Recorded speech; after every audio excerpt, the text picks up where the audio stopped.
Ang dami nagtatanong, Idol, after fasting, okay ba uminom ng apple cider vinegar?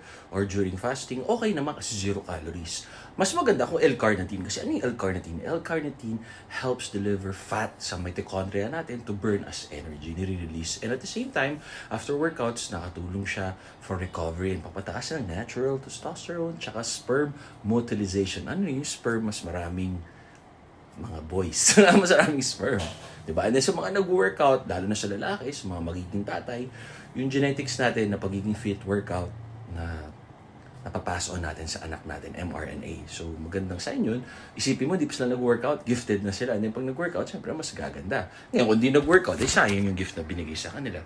Ano pa ba mga okay? Anything na below 2 calories within 4 hours. Huwag lang mag-exceed ng 4, doesn't break the fast. So, pwede naman hindi itlog, pero yun yung nature's multivitamin. Sinishare ko lang ulit sa inyo. Tama kayo, mali ako na siya, Dr. Do or she have healthy. Alaga pa nag-fasting tayo, simulan natin ang kaya natin. Yung bago matulog. So, bago matulog, nag-dinner tayo, 6 hours tayo natulog, 8 hours tayo na fast. Hinihil ng katawan natin, na-try niya i-heal yung sariling niyang katawan. And then, kung di mag-skip ka ng breakfast, then another 4 hours. Lunch na, di ba? So, 12 hours. Kung mag-skip ka na lunch, kung kaya mo. Kung di mo kaya, kumain ka na. Yung konti. Ang mahalaga after fasting, naka-calorie deficit ka pa rin para mag-lose ng weight.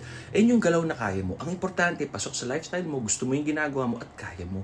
Hindi yung babalik ka sa dati. Kailangan na siya good habit.